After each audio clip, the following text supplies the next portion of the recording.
Hello everyone, I Rohan Sharma welcome you to अभ्यास institute of education. Start करते हैं class 8 का आज एक नया चैप्टर। चैप्टर का नाम क्या है? चैप्टर का नाम है अलजेब्राइक एक्सप्रेशंस एंड आइडेंटिटीज। अब चैप्टर समझें उससे पहले कुछ बेसिक चीजें समझ लेते हैं। जैसे सबसे पहले एक एक्सप्रेशन या फिर अलजेब्राइक एक्सप्रेशन क्या होता है, ये सारे टॉपिक्स कंटेंट्स हम क्लास 7th में भी पढ़ चुके हैं, सीख चुके हैं। अगर एग्जांपल के तौर पे बात करें तो 4x² प्लस 7y ये भी मेरा एक एक्सप्रेशन है। 2xy माइनस 5zx ये भी मेरा एक एक्सप्रेशन है। इसके साथ अगर बात करूं 7xyz ये भी मेरा एक एक्सप्रेशन है। 26ab² ये भी मेरा एक्सप्रेशन है। याद रखना ये सारे मेरे एक्सप्रेशन है, लेकिन एक बेसिक डिफरेंस होता है एक्सप्रेशन और इक्वेशन में। जैसे कि 2x² plus 4x is equal to 5।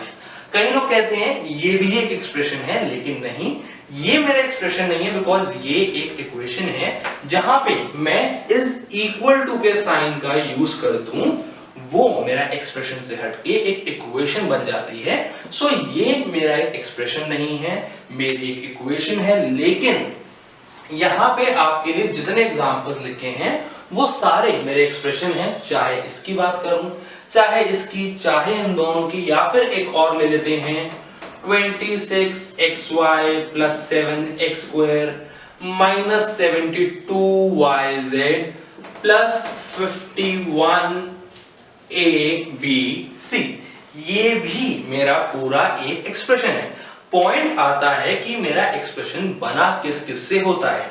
Expression में मेरे टर्म्स होते हैं। एक्सप्रेशन बनता कैसे है? जब भी मैं अपने टर्म्स को ऐड करूं उससे जो रिजल्ट निकलता है वो होता है मेरा एक एक्सप्रेशन। जैसे कि अगर सबसे पहले इसकी बात करें which is 4x² plus 7y, मैं कह रहा हूं कि एक एक्सप्रेशन बनता है जब मैं अपनी टर्म्स को ऐड करूं। तो यहां क्या क्या ऐड हो रहा है? यहां पे मेरे ऐड हो रहे हैं 4x² और 7y।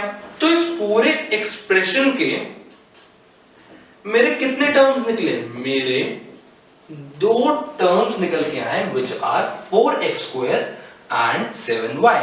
अब बात करें कि टर्म्स किससे बनते हैं, टर्म्स बनते कैसे हैं? टर्म्स मेरे बनते हैं जब भी मैं फैक्टर्स को मल्टीप्लाई करूं, मतलब कि टर्म्स को मैं फर्दर क्लासिफाई कर सकता हूं एज फैक्टर्स। अगर बात करूं 4x² की, तो इसको मैं फर्दर क्लासिफाई, ब्रेक डाउन कर सकता हूं एज फैक्टर्स, और इसके फैक्टर्स क्या होंगे? 4x and x। वैसे ही 7y को मैं फर्दर ब्रेक डाउन कर सकता हूं into factors of 7 and y। तो एक्सप्रेशन बनते हैं टर्म से। जिन चीजों को ऐड करके एक्सप्रेशन बने वो कहलाते हैं टर्म। टर्म क्या होते हैं? टर्म के फर्दर में क्लासिफाई कर सकता हूं एज फैक्टर्स, मतलब जिन नंबर्स को मल्टीप्लाई करूं जो रिजल्ट निकले वो टर्म कहलाते हैं और वो नंबर्स कहलाते हैं फैक्टर। अब फैक्टर्स में से ही मेरा एक चीज निकल के आता है जिसको मैं कहता हूं कोएफिशिएंट। क्या कहता हूं? कोएफिशिएंट, या फिर कई लोग इसको कहते हैं न्यूमेरिकल कोएफिशिएंट।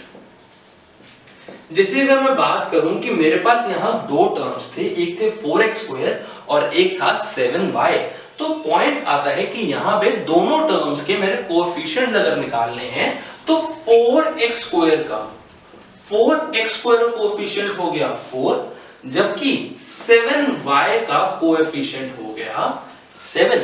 तो मैं क्या कह रहा हूं? एक्सप्रेशन को फर्दर ब्रेक डाउन कर सकता हूं इनटू टर्म्स, वो चीजें जिनको ऐड करके एक्सप्रेशन बनता है। टर्म्स को फर्दर ब्रेक डाउन कर सकता हूं एज फैक्टर्स। फैक्टर्स क्या है? जिनको मल्टीप्लाई करके आपस में मेरा एक टर्म बने। और फैक्टर्स में से ही एक चीज होती है, इसको मैं कहता हूं कोएफिशिएंट या फिर न्यूमेरिकल कोएफिशिएंट।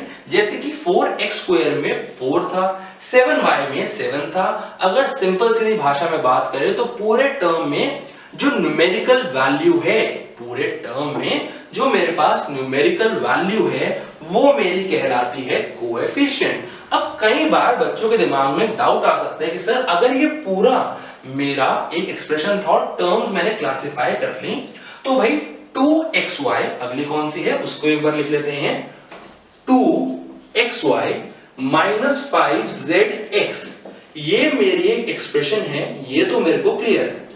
लेकिन मैंने बोला था अभी अभी कि जिन दो चीजों को ऐड करके मेरी टर्म बनती है वो होते हैं पूरा एक्सप्रेशन। तो भाई यहां तो कुछ ऐड ही नहीं हो रहा, तो क्या मैं इस पूरी चीज को थोड़ा सा चेंज करके इसकी फॉर्म, इसको लिख सकता हूं 2xy plus in the bracket minus 5zx। कैसे लिख सकता हूं? बिल्कुल लिख सकता हूं, मतलब जब भी दो चीजों के बीच में प्लस या सब्ट्रैक्ट माइनस हो रहा हो, प्लस या माइनस हो रहा हो, वो चीजें मेरी टर्म कहलाती हैं। जनरली लिखते इस फॉर्म में है और एडिशन को ही मेन लेते हैं, अरिथमेटिक ऑपरेशन जिसको यहां पे इंपॉर्टेंस देंगे, दैट इज एडिशन। क्यों? बिकॉज यहां पे अगर मैं सिर्फ 5zx को देखूं और माइनस को ना देखूं तो मैं गलती कर रहा हूं कि मैं यहां पे 5 के जो यहां पे उस पूरे टर्म को जो फैक्टर निकलेंगे वो 5 लूंगा और माइनस 5 नहीं। इसीलिए इसका फॉर्म मैंने चेंज कर दिया और कैसे लिख दिया, 2xy plus in the bracket minus 5zx। ये भी मेरा एक एक्सप्रेशन है। अब अगर मुझे कोई कहे कि इसके टर्म्स बताओ, तो इसके टर्म्स क्या है? एक टर्म है 2xy और दूसरी क्या है? दूसरी है माइनस 5zx। क्या है? Minus 5zx। याद रखना माइनस को लेना जरूरी है। अब टर्म्स अगर आ गए तो मैं कह रहा हूं फैक्टर्स क्या हैं, तो 2xy के फैक्टर्स हैं 2x एंड y, जिनको मल्टीप्लाई करके मेरे पास पूरा टर्म आया था।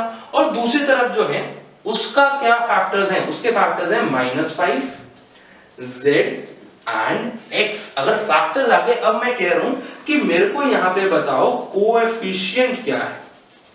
मैंने बताया था फैक्टर में से ही एक जो न्यूमेरिकल वैल्यू होगी वो आपकी होती है कोएफिशिएंट। तो 2xy का कोएफिशिएंट क्या आ गया? मेरे पास आ गया 2, और माइनस 5zx का क्या आ गया?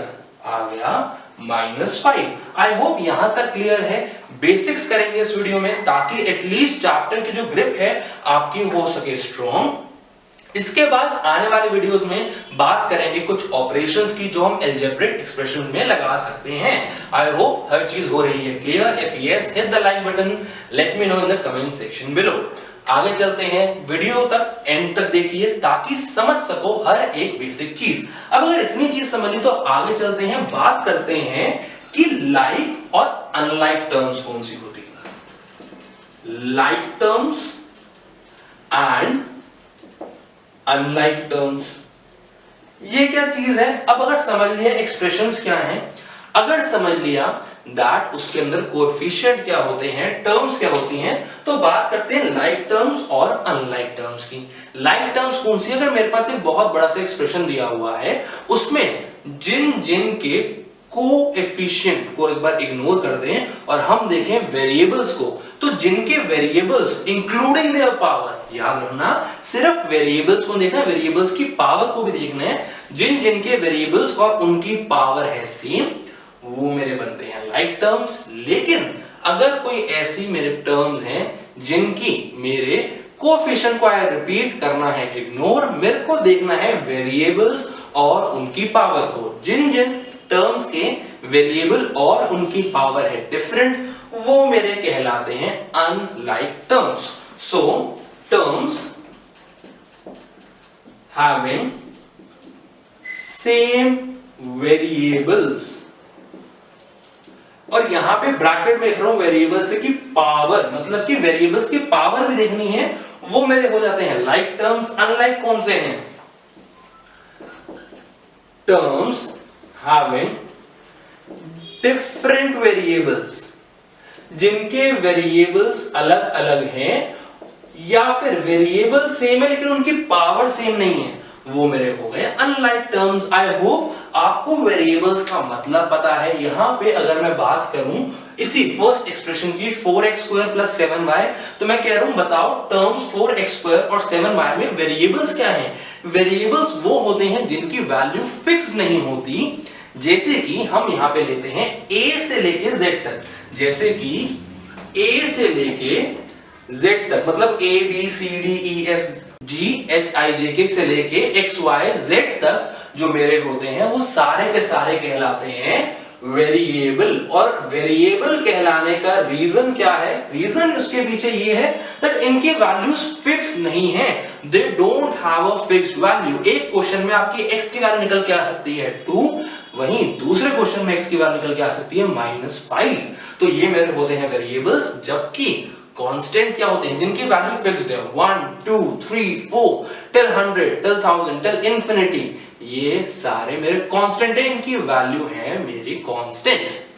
अब अगर आगे बढ़े, एग्जांपल ले लाइक टर्म्स और अनलाइक टर्म्स का, तो मैं कह रहा हूं एक एक्सप्रेशन यहां पे लिख लेते हैं। आई होप अभी तक जो समझाया है वो हुआ है मेरे पास क्लियर।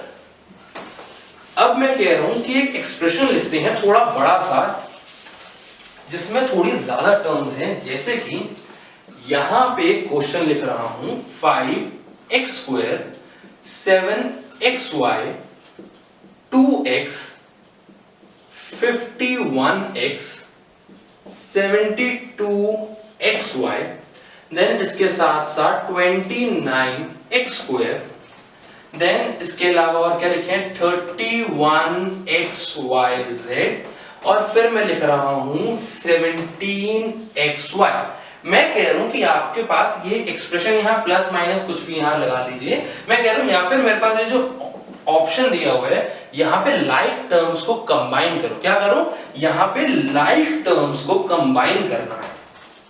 तो भाई लाइक टर्म्स अगर समझ ली है, मतलब कि जिनके वेरिएबल्स और वेरिएबल्स की पावर सेम है, वो मेरे हैं like term. For example 5x² और 51x की अगर बात करूं, उनके वेरिएबल सेम हैं, यहां भी x और यहां भी x है, लेकिन फिर भी ये लाइक टर्म्स नहीं है। क्यों?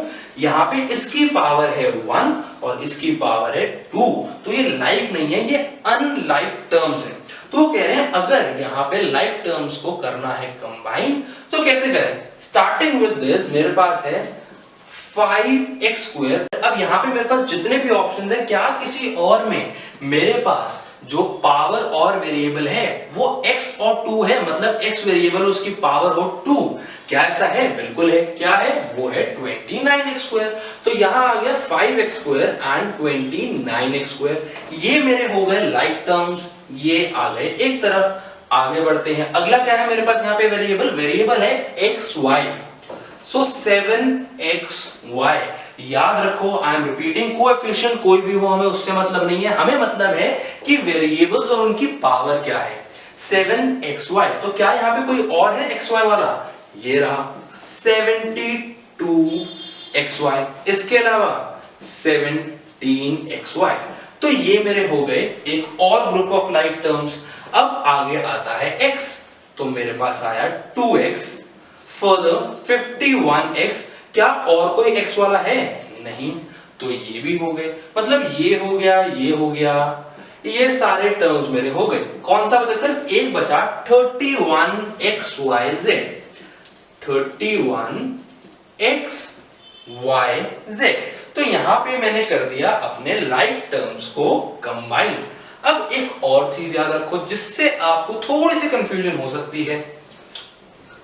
अगर यहां लिख दूं 72x²y and 31xy², I am asking are the two terms like terms or not? क्या है? 72x²y and 31xy², क्या ये लाइक टर्म्स हैं? देखो भाई, कई लोगों को लग सकता है xy है, xy है, यहां पे एक के ऊपर पावर 2 है, यहां भी एक के पावर 2 है, तो यस लाइक टर्म है। जबकि answer is no, they are unlike terms। क्यों? क्योंकि यहां पे वेरिएबल क्या है? यहां पे है x to the power 2 and y, और यहां जो मेरे पास variable that is x with y², y की पावर 2, यहां x की पावर 2 है और यहां है y की पावर 2, तो दोनों में थोड़ा सा डिफरेंस है। यहां पे कुछ और वेरिएबल्स उनकी पावर है और यहां कुछ और, इसलिए ये लाइक टर्म्स नहीं है, ये है मेरे अनलाइक टर्म्स। अब पॉइंट आता है, हम लाइक टर्म्स और अनलाइक टर्म्स का टॉपिक पढ़ ही क्यों रहे हैं, हमें पढ़ाया ही क्यों जा रहा है? बिकॉज जो मेरे अरिथमेटिक ऑपरेशंस होते हैं एडिशन के, सब्ट्रैक्शन के, ये दो अरिथमेटिक ऑपरेशन मेरे सिर्फ और सिर्फ लाइक टर्म्स में लग सकते हैं। आई रिपीट, अगर आपके पास 4 एक्सप्रेशन दिए हुए हैं, क्वेश्चन में है ऐड द फॉलोइंग, तो हम किस किस को ऐड करें? सबको ऐड कर दे? हो ही नहीं सकता। तो हमें वहां ध्यान देना है लाइक टर्म्स कौन सी हैं, अनलाइक टर्म्स कौन सी हैं। जो लाइक टर्म्स हैं सिर्फ उनमें ऐड या सब्ट्रैक्ट के जो प्रिंसिपल्स हैं, अरिथमेटिक ऑपरेशंस हैं, वो लग सकते हैं।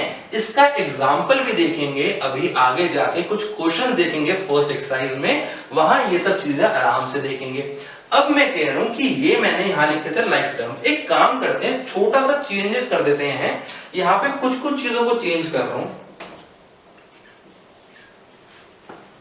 ये कर दिया प्लस, ये माइनस, ये एक्स स्क्वायर वाई, ये एक्स वाई स्क्वायर, यहां पे ये हो गया एक्स स्क्वायर, इसको कर दिया प्लस। अब मैं कह रहा हूं बताओ यहां पे जो मेरे पास एक्सप्रेशंस डिराइव हुए हैं, याद ना, अब ये लाइक टर्म्स नहीं है, तो सबसे पहले करते हैं इसको इरेज। अब मैं कह रहा हूं कि जो मेरे पास यहां ग्रुप्स हैं एक्सप्रेशंस के, इसमें कितनी कितनी टर्म्स हैं। मैं कह रहा हूं सबसे पहले वाले में जो नंबर ऑफ टर्म्स है दैट इज 2, सेकंड वाले में है 3, इसमें फिर से 2, इसमें है 1। तो क्या कोई ऐसा स्पेशल नेम है जो मैं अपने एक्सप्रेशंस को दे सकूं जिसका सिर्फ एक टर्म हो, जिसकी सिर्फ 2 टर्म हो, या जिसकी 2 से ज्यादा 3 टर्म्स हो? तो क्या ऐसा कोई स्पेशल नेम है? बिल्कुल है। अगर मेरे ऐसे एक्सप्रेशंस हैं जिसके अंदर सिर्फ एक टर्म हो, जैसे कि ये 31xyz, इसकी सिर्फ और सिर्फ एक टर्म है, फैक्टर टर्म एक है, तो इसको कहेंगे, इसको कहते हैं मोनोमियल। क्या कहते हैं? Monomial, where mono stands for 1। Mono का मतलब ही है 1। सो मैं यहां पे कह रहा हूं मोनोमियल क्या होता है? I am saying monomial is an expression, और जब मैं कहूं expression, it automatically means an algebraic expression, an expression having only 1 term. क्यों? बिकॉज मोनो का मतलब ही होता है 1। अब मोनोमियल हो गया जिसके अंदर सिर्फ एक टर्म हो, ऐसा एक्सप्रेशन। आगे मैंने देखा था यहां पे 2 टर्म्स हैं, तो 2 टर्म्स वाले को क्या कहते हैं? उसको कहते हैं बायनोमियल, बिकॉज जो वर्ड है बाय मीन्स 2। तो क्या कह रहा हूं? अगली चीज जो है दैट इज बायनोमियल। अब ये बायनोमियल क्या है? I am saying binomial is an expression having only 2 terms, एक ऐसी एक्सप्रेशन जिसकी सिर्फ और सिर्फ है 2 टर्म्स। आगे बात करते हैं, यहां मेरी कितनी थी? यहां पे मेरी थी 3। तो ऐसी एक्सप्रेशंस को क्या कहते हैं? ऐसे को कहते हैं ट्राइनोमियल। ट्राई का मतलब 3, तो यहां पे ट्राइनोमियल क्या हो गया? I am saying trinomial is an expression which has या having only 3 terms। कितनी टर्म्स हैं? सिर्फ और सिर्फ है 3 टर्म्स। तो 3 चीजें यहां पे मैंने लिखी हैं, आई होप क्लियर है। Monomial, binomial, trinomial. मोनोमियल क्या है? मोनो मतलब 1, मतलब एक ऐसा एक्सप्रेशन जिसके अंदर सिर्फ और सिर्फ एक टर्म हो। बाइनोमियल का मतलब क्या है? बाइनोमियल का मतलब है एक ऐसा एक्सप्रेशन जिसमें सिर्फ और सिर्फ 2 टर्म्स हो। और फिर आता है ट्राइनोमियल, जिसके एक ऐसा एक्सप्रेशन जिसके अंदर सिर्फ और सिर्फ 3 टर्म्स हो, वो है ट्राइनोमियल। मोनो का मतलब 1, बाय का मतलब ही होता है यहां पे मेरे पास 2, और ट्राई का मतलब ही होता है 3। आई होप यहां तक के कॉन्सेप्ट क्लियर हैं। एक्सप्रेशन क्या है? बनता किससे है? टर्म से। टर्म्स किससे बनती है? फैक्टर से। फैक्टर्स में एक चीज क्या होती है? कोएफिशिएंट। देन लाइक टर्म्स क्या होती हैं? अनलाइक टर्म्स क्या होते हैं? वेरिएबल्स क्या होते हैं? कांस्टेंट्स क्या होते हैं? उसके साथ साथ मोनोमियल्स, बाइनोमियल, ट्राइनोमियल क्या है? ये सारे कॉन्सेप्ट हैं आपको क्लियर। इसी के साथ वाइंड अप करते हैं पूरी वीडियो को। आई होप हर एक चीज हुई है आपको clear. If yes, hit the like button, let me know in the comment section below. अगर हर चीज आई है समझ, do subscribe and don't forget to hit the bell icon for more such regular videos. इसी के साथ वाइंड अप करते हैं। Till the next video, keep watching, keep learning. Thank you.